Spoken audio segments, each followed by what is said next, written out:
Karachi Kings के खिलाफ Multan sultans के मोहम्मद रिजवान की शानदार century. Pakistan super league PSL के 11वें मैच में मुल्तान सुल्तान्स ने कराची किंग्स को जीत के लिए 197 रन्स का हदफ दे दिया। कराची किंग्स ने मुल्तान सुल्तान्स के खिलाफ टॉस जीतकर पहले बॉलिंग का फैसला किया और मुल्तान ने पहले खेलते हुए 196 रन स्कोर किए। मुल्तान सुल्तान्स के कप्तान मोहम्मद रिजवान ने शानदार सेंचुरी स्कोर की। रिजवान 64 गेंदों पर 4 छक्कों और 10 चौकों की मदद से 110 रन बनाकर नॉट आउट रहे।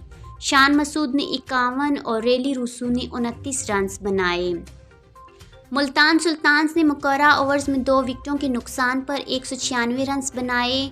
कराची की जानिब से मोहम्मद उमर और शुएब मलिक ने एक एक विकेट ली। टॉस जीतने के बाद कराची किंग्स के कप्तान अमाद वसीम ने कहा कि हमारे लिए हर मैच अहम है।